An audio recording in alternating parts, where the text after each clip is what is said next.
As-tu déjà eu l'impression de donner trop et pourtant ce n'est jamais suffisant? Que plus tu t'efforces de plaire, moins on te valorise, que tu es présent pour tout le monde, mais personne ne remarque quand tu disparais. Ce n'est pas un hasard. C'est le prix à payer pour devenir quelqu'un de trop disponible, de trop explicatif, de trop aimable. Et la vérité, même si elle fait mal, est celle-ci.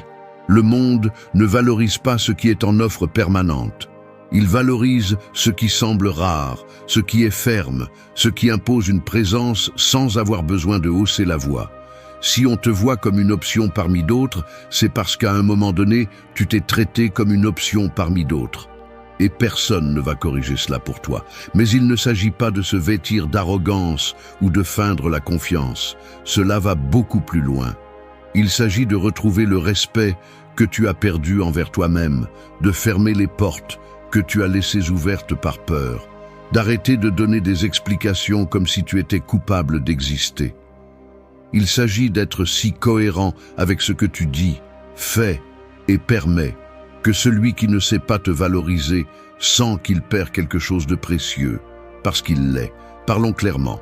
Ce que je vais partager avec toi ne sont pas des astuces sociales, ce ne sont pas des phrases magiques ni des raccourcis. Ce sont 8 leçons basées sur une philosophie qui n'a pas besoin de crier pour se faire remarquer, le stoïcisme. Une façon de vivre qui t'apprend à arrêter de chercher la validation externe et à commencer à te construire de l'intérieur avec une telle force que les autres le remarquent, sans que tu aies à dire un seul mot. Cette vidéo n'est pas faite pour plaire à tout le monde. Elle est faite pour éveiller en toi la décision de devenir quelqu'un qui se respecte assez pour exiger le respect sans le dire. Prêt à arrêter d'être invisible? Prêt à arrêter de mendier de l'attention et à commencer à imposer ta présence? Alors reste, parce que cela ne fait que commencer. 1. Fais comprendre que ton temps n'est pas à vendre. Imagine que tu entres dans un magasin et que tu vois une montre de luxe dans la vitrine. Elle n'a pas de prix visible. Il n'y a pas de promotion, ni de réduction, ni de petites affiches. Aujourd'hui 2 pour le prix d'un.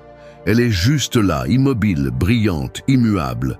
Tu t'approches, tu la regardes, et sans que personne ne dise un mot, tu comprends que cette montre a de la valeur. Non pas parce que quelqu'un le crie. Elle a de la valeur parce qu'elle n'est pas désespérée d'être achetée. Ton temps devrait être cette montre. Le problème, c'est que beaucoup de gens vivent comme s'ils étaient des produits en solde. Toujours disponibles, toujours en train d'ajuster leur emploi du temps, toujours en train de courir pour s'adapter aux priorités des autres. Et ils le font en croyant que cela leur apportera du respect, de l'appréciation, de la reconnaissance. Mais tout ce qu'ils obtiennent, c'est d'être vus comme des ressources, pas comme des personnes de valeur.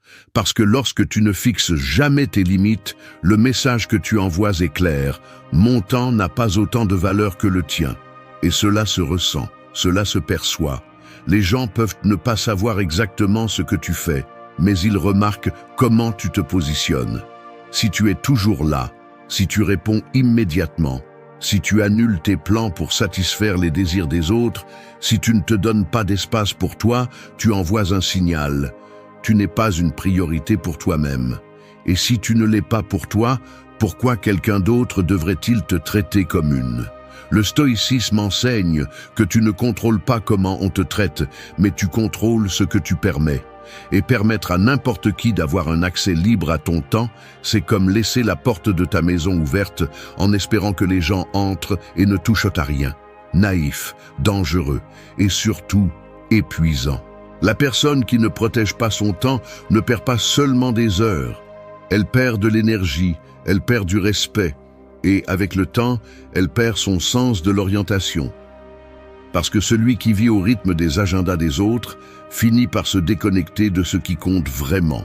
C'est pourquoi mettre un prix à ton temps n'est pas de l'égoïsme, c'est de la responsabilité.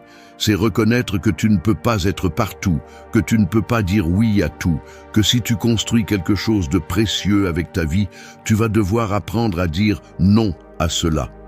Et ici, il ne s'agit pas de t'éloigner du monde ou de devenir froid ou inaccessible. Il s'agit de filtrer avec conscience. Est-ce que ce à quoi je me consacre en vaut la peine? Est-ce en accord avec mes valeurs? Est-ce que je dis oui par peur ou par conviction? Commence à protéger ton temps avec la même gravité avec laquelle tu protégerais ta paix mentale. Si quelque chose ne te construit pas, cela te détruit. Si quelqu'un ne respecte pas tes limites, cela te consume. Et chaque minute que tu donnes par culpabilité, par pression sociale ou par peur de paraître égoïste est une minute qui ne revient pas. Fais comprendre que ton temps a de la valeur, non pas en criant, non pas en exigeant, mais en montrant que tu ne le donnes pas facilement.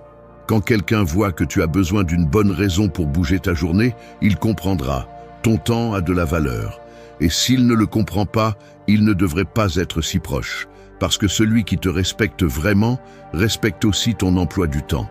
Et celui qui reste seulement quand tu lui donnes un accès illimité ne t'a jamais vu comme une personne. Il t'a seulement vu comme un service. Et si cela fait que certaines personnes s'éloignent, tant mieux. Cela signifie qu'elles n'étaient là que tant que tu étais en solde. 2. Apprends à dire non sans bégayer.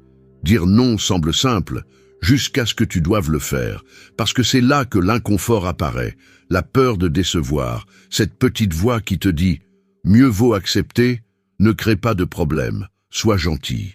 Et sans t'en rendre compte, pour éviter le malaise, tu dis oui à ce que tu ne veux pas, à ce que tu ne peux pas, à ce qui t'épuise. Et cette habitude, aussi silencieuse que destructrice, est l'une des raisons pour lesquelles beaucoup de gens ne te prennent pas au sérieux.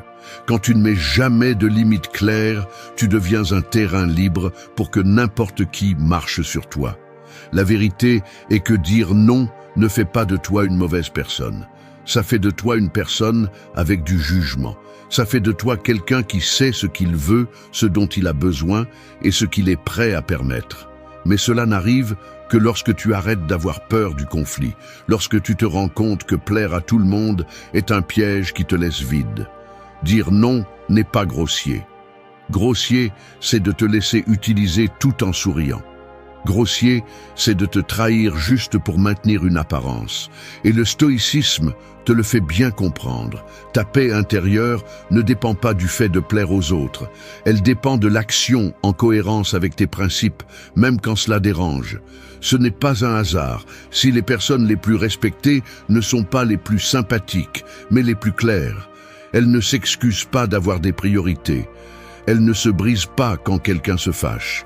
Elles ne cèdent pas par culpabilité, parce qu'elles savent que si tu ne te prends pas au sérieux, personne ne le fera pour toi. Maintenant, il ne s'agit pas de traverser la vie avec une attitude hostile, en disant non à tout comme un mécanisme de défense. Non, il s'agit de chaque fois que tu ouvres la bouche, tu le fais avec fermeté. Que si tu vas accepter quelque chose, tu le fais par décision, pas par peur. Et si tu vas refuser, que ta voix ne tremble pas, que tu ne cherches pas à l'embellir. Un non clair, sans bégaiement, est plus digne qu'un oui rempli de ressentiment. Apprendre à dire non est, au fond, une forme de respect. Respect pour ton temps, pour ton énergie, pour tes projets.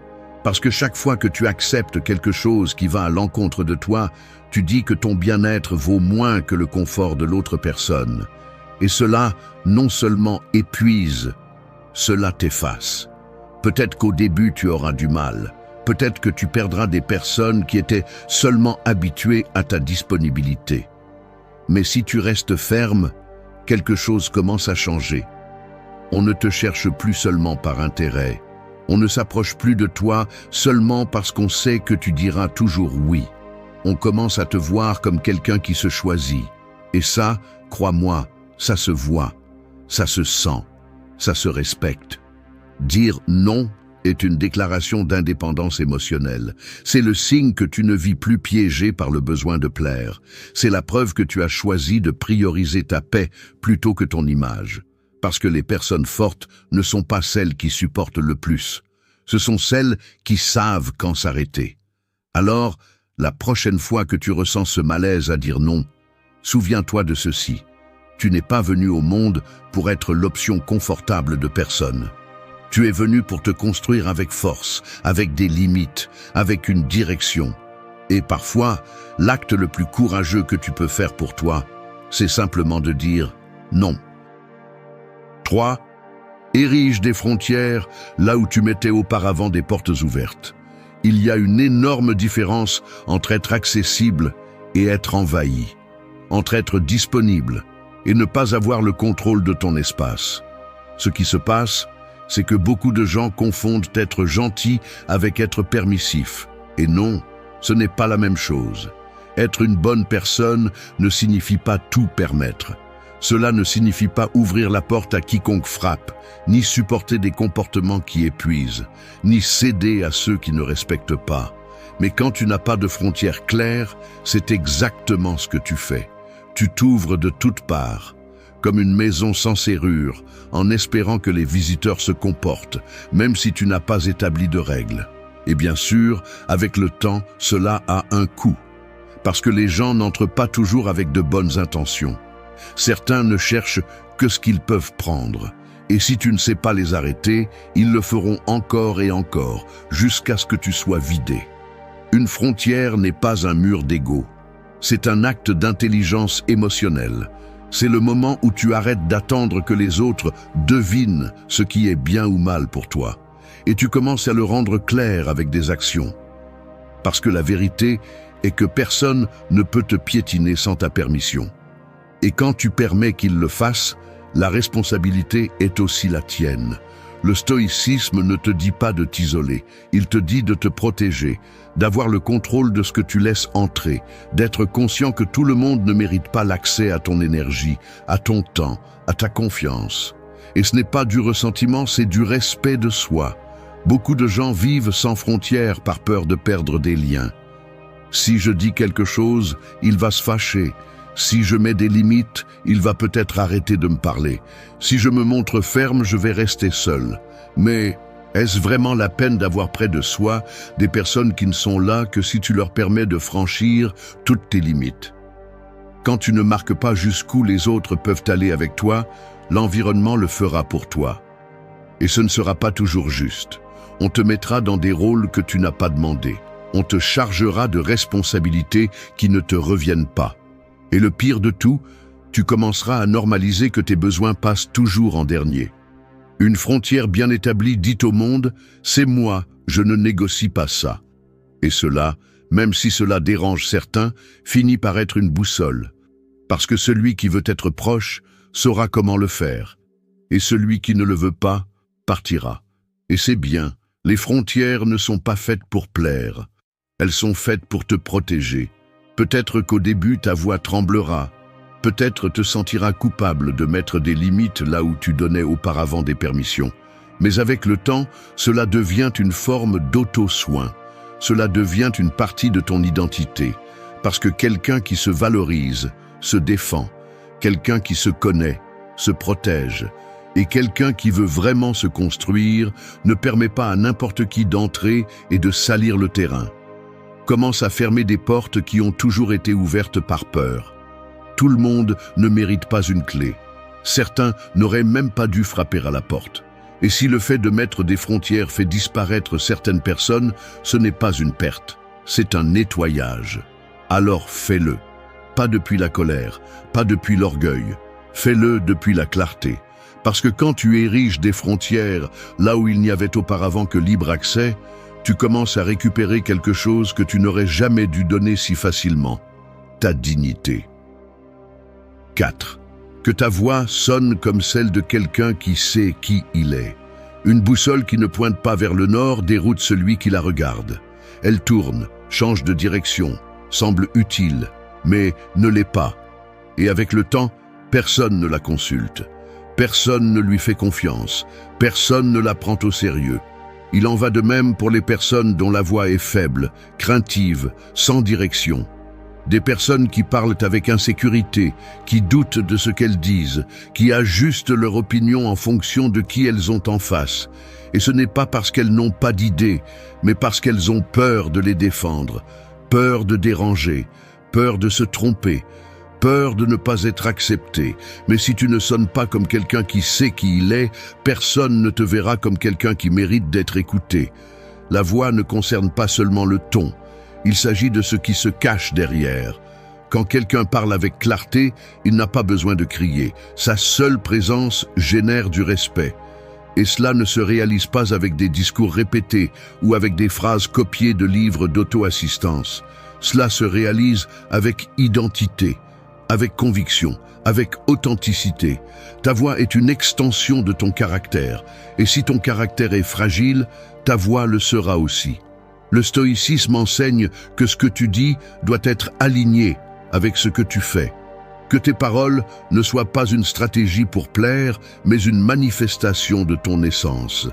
Parce que lorsque tu parles à partir de ce que tu es, même si cela ne plaît pas à tout le monde, cela se sent vrai, cela se sent solide. Parler avec fermeté ne signifie pas parler avec arrogance.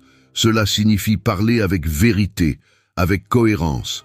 Cela signifie que tu ne te caches pas derrière le politiquement correct si cela contredit tes valeurs. Que tu ne changes pas d'opinion juste pour t'intégrer, que tu ne réduis pas ton message par peur d'être jugé. Et bien sûr, cela dérange. Parce que dans un monde plein de masques, écouter une voix authentique peut être inconfortable, mais c'est aussi rafraîchissant, c'est aussi nécessaire.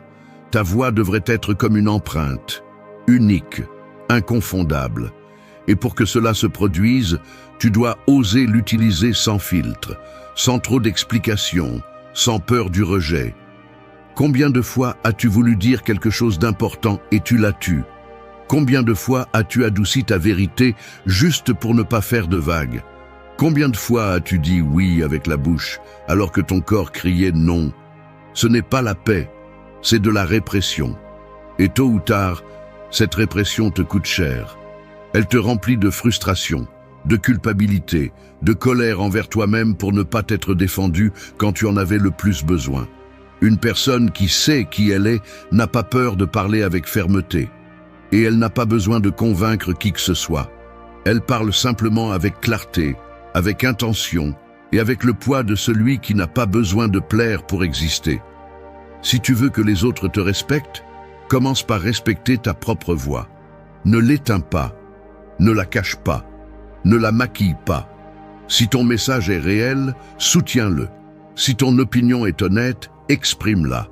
Si ta vérité est alignée avec tes principes, parle-la sans trembler. L'authenticité n'attire pas toujours les applaudissements, mais elle attire le respect. Parce que les gens peuvent discuter de tes idées, mais ils ne pourront jamais nier la force de quelqu'un qui ose être qui il est, sans déguisement. Fais en sorte que ta voix sonne comme celle de quelqu'un qui se connaît, qui se choisit, qui n'a pas besoin de permission pour parler clairement. Parce que lorsque ta voix reflète ton essence, tu deviens inoubliable. 5. Arrêtez l'habitude d'expliquer ce qui n'a pas besoin d'être expliqué. Imaginez un lion au milieu de la savane. Il marche d'un pas ferme, calme, sûr. Il n'a pas besoin de rugir tout le temps pour montrer qui il est. Il n'a pas besoin d'expliquer pourquoi il est là, ni de justifier chaque mouvement qu'il fait. Les autres le comprennent simplement. Parce qu'il y a une énergie qui ne se discute pas. Elle s'impose. Et c'est la différence entre celui qui agit à partir du pouvoir et celui qui agit à partir du besoin d'approbation. Tu n'es pas obligé de justifier ton existence. Tu n'es pas redevable à personne pour prendre des décisions qui te font du bien.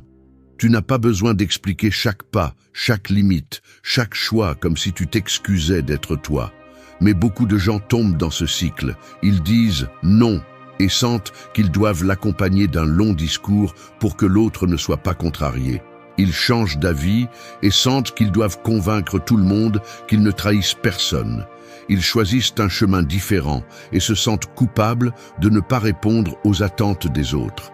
Et cela, bien que cela puisse sembler une forme d'empathie, est en réalité une forme de faiblesse. Une façon de continuer à chercher la validation là où elle ne devrait plus être nécessaire. Le stoïcisme enseigne que le contrôle de ta vie est entre tes mains. Et une partie de ce contrôle implique d'agir avec intention, sans chercher une approbation constante. Parce que si tout ce que tu fais doit être justifié, alors tu n'agis pas par conviction, tu agis par peur. Expliquer trop épuise, non seulement pour celui qui écoute, mais aussi pour toi-même. Il te fait sentir que tu dois gagner chaque pas que tu fais, que tu as besoin d'une permission, que ta décision ne suffit pas, qu'il faut une explication complète, détaillée, émotionnellement digeste pour que les autres ne soient pas dérangés. Mais tu sais quoi? Tu n'es pas venu dans cette vie pour plaire à tout le monde. Il y a des décisions qui parlent d'elles-mêmes. Il y a des limites qui n'ont pas besoin de discours. Il y a des silences qui valent plus que 1000 explications. Cela ne signifie pas que tu deviens froid, sec ou distant. Cela signifie que tu apprends à valoriser ton énergie, que tu comprends que ton temps n'est pas fait pour être dépensé à convaincre ceux qui ne veulent pas comprendre, ni à rassurer ceux qui se sentent offensés chaque fois que tu te choisis. Quand tu expliques ce qui n'a pas besoin d'être expliqué, tu donnes du pouvoir à l'autre sur ta vie. Tu lui dis « Ce que je fais dépend de ta compréhension, de ton approbation, de ton accord. » Et c'est dangereux parce que cela te rend dépendant, cela te rend petit. Tu n'as pas à justifier pourquoi tu as besoin de te reposer. Pourquoi tu ne réponds pas au message tout de suite? Pourquoi tu as fixé une limite? Pourquoi tu ne supportes plus certaines dynamiques? Si ce que tu fais est aligné avec ton bien-être, tes valeurs, ta croissance, alors c'est suffisant. Fais confiance à ceux qui te respectent. Ils n'ont pas besoin d'explications éternelles. Et celui qui te demande toujours une justification ne mérite probablement pas autant de réponses. Apprends à rester silencieux quand tu sens que tu es sur le point de trop expliquer. Respire. Souviens-toi que parfois, l'acte le plus puissant est de regarder fermement et de dire « c'est ce que j'ai décidé ». Et rien de plus. N'explique pas ce qui est déjà évident. Ne décore pas ce qui est déjà clair. Ne gaspille pas ton énergie à te traduire pour ceux qui n'ont pas l'intention de comprendre. 6. Sois la même personne quand tu parles et quand tu agis. Un couteau sans tranchant peut avoir une forme, peut briller, peut sembler imposant à première vue. Mais quand vient le moment de couper, il ne sert à rien.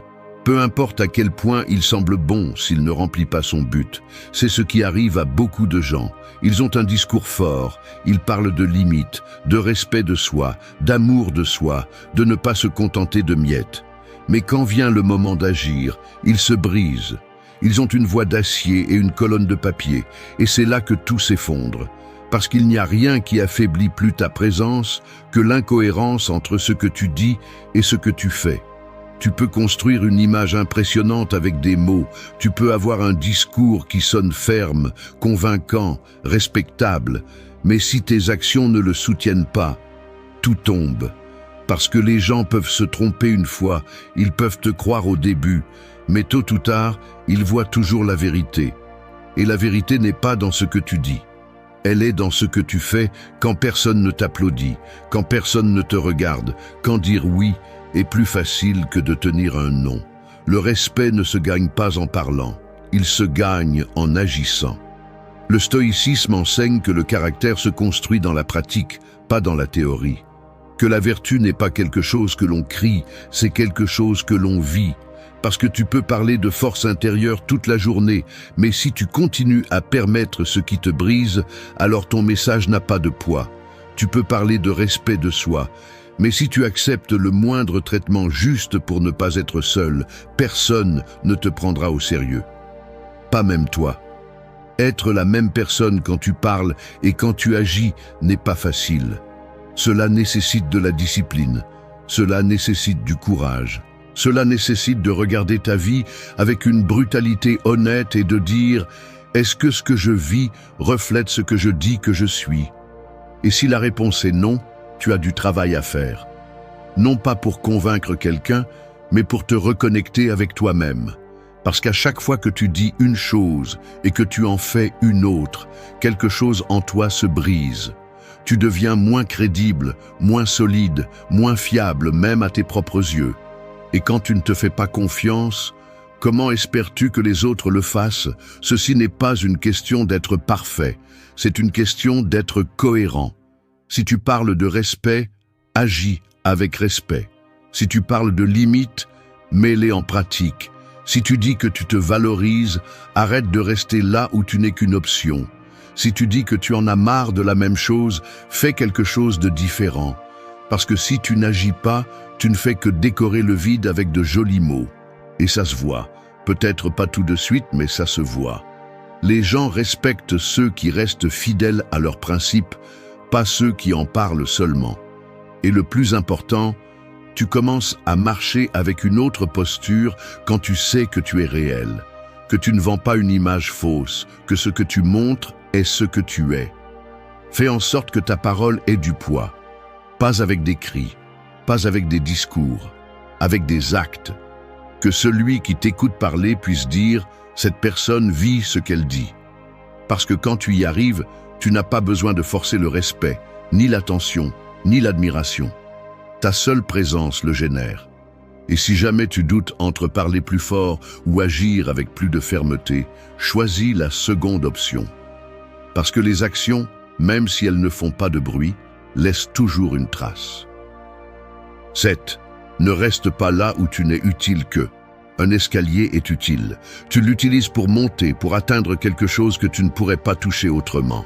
Mais une fois que tu arrives en haut, tu le laisses de côté. Tu ne l'étreins pas. Tu ne le remercies pas. Tu ne penses pas à lui. Tu l'utilises et tu continues ta vie. C'est ainsi qu'on te traite quand tu restes dans des endroits où tu n'es utile que. Quand tu permets qu'on t'évalue uniquement pour ce que tu fais, pour ce que tu donnes, pour ce que tu résous, tu finis par réduire ton existence à une fonction. Et c'est dangereux.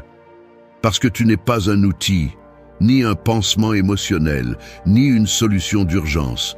Tu es une personne. Et si tu restes où on ne voit que ton utilité tôt ou tard, ils arrêteront de te voir. Beaucoup de gens confondent acceptation et fonctionnalité. Ils pensent que tant que les autres les cherchent, les ont besoin ou les appellent, ils sont valorisés. Mais ce n'est pas le cas. Parfois, ils t'appellent seulement quand leur monde s'effondre. Parfois, ils te cherchent seulement parce qu'ils savent que tu réponds. Et pas parce qu'ils te respectent, mais parce qu'il leur convient que tu sois là. Le stoïcisme parle beaucoup du rôle que tu décides d'occuper dans la vie des autres. Pas à partir de la dépendance, mais à partir de la liberté.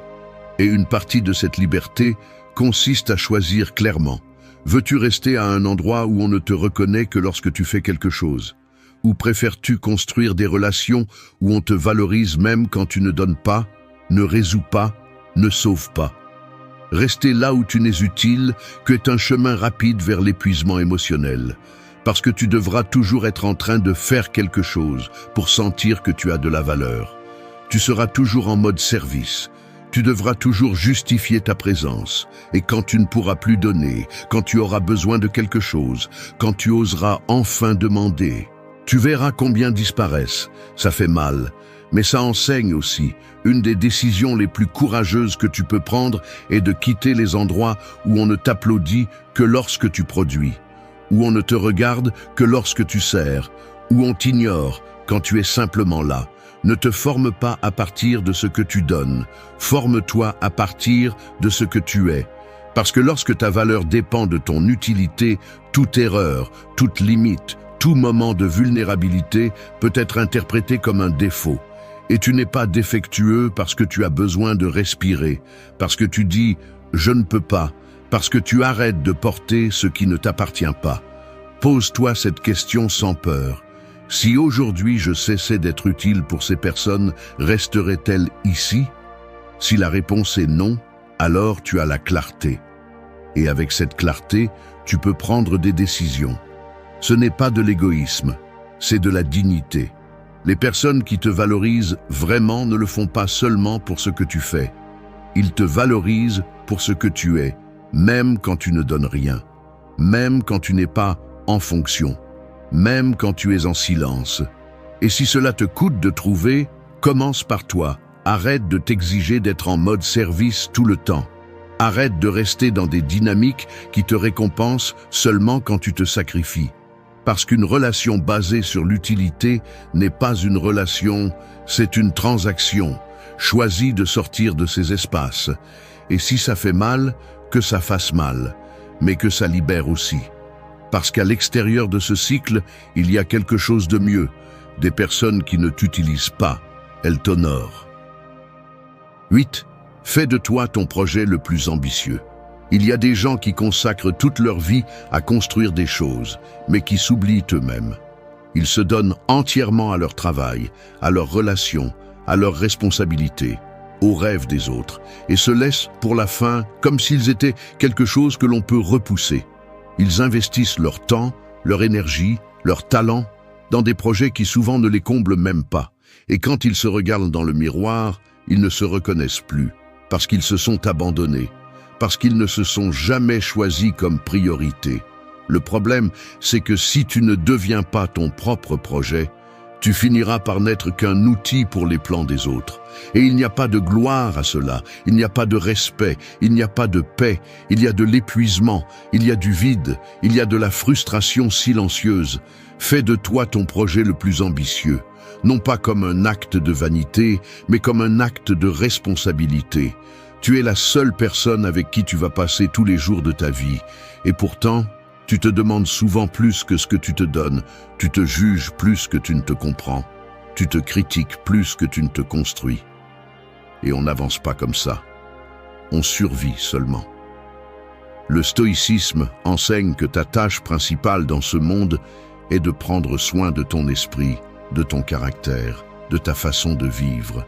Tu n'es pas venu pour plaire à tout le monde, ni pour répondre à des attentes que tu n'as pas décidées. Tu es venu pour te développer, pour te renforcer, pour devenir quelqu'un qui non seulement résiste au chaos, mais qui trouve un sens en son sein. Mais cela ne se produit pas par accident.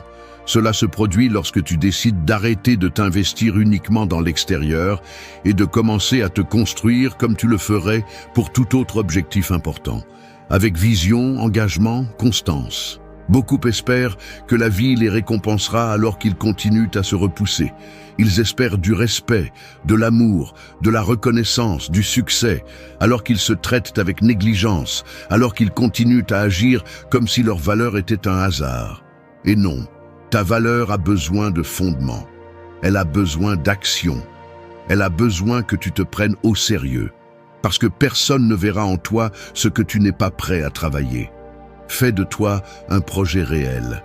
Investis du temps à te connaître, à guérir ce que tu as traîné pendant des années, à comprendre pourquoi tu agis comme tu le fais, à identifier ce que tu as besoin de lâcher et ce que tu as besoin de renforcer.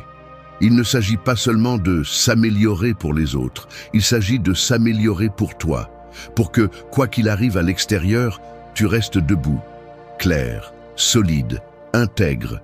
Et oui, il y aura des moments où tu te sentiras seul sur ce chemin, parce que la plupart des gens ne sont pas habitués à voir quelqu'un se construire de l'intérieur. Il est normal de se distraire, il est courant de fuir soi-même. Mais tu n'es pas venu pour faire partie de la masse, tu es venu pour faire une différence, et la seule façon réelle de le faire est d'être ta priorité. Fais de toi un projet si ambitieux, si ferme, si complet, que personne ne puisse venir t'offrir des miettes sans se sentir ridicule. Que personne ne puisse te traiter comme remplaçable sans que cela apparaisse comme un manque de respect. Parce que lorsque tu te traites comme quelqu'un de précieux, le monde apprend à te traiter de la même manière. Non pas pour ce que tu cries, non pas pour ce que tu exiges, mais pour ce que tu projettes. Et tout commence lorsque tu comprends que ton meilleur investissement n'est pas quelque chose d'extérieur. Ton meilleur investissement, c'est toi. Merci d'être resté jusqu'à la fin de la vidéo. Si vous avez tout vu, commentez « Je suis stoïcien » comme notre signe secret, indiquant que vous êtes un véritable apprenant du stoïcisme. N'oubliez pas de vous abonner et de liker la vidéo si elle vous a plu. Rendez-vous dans la prochaine vidéo et rappelez-vous, continuez à cultiver votre esprit stoïque.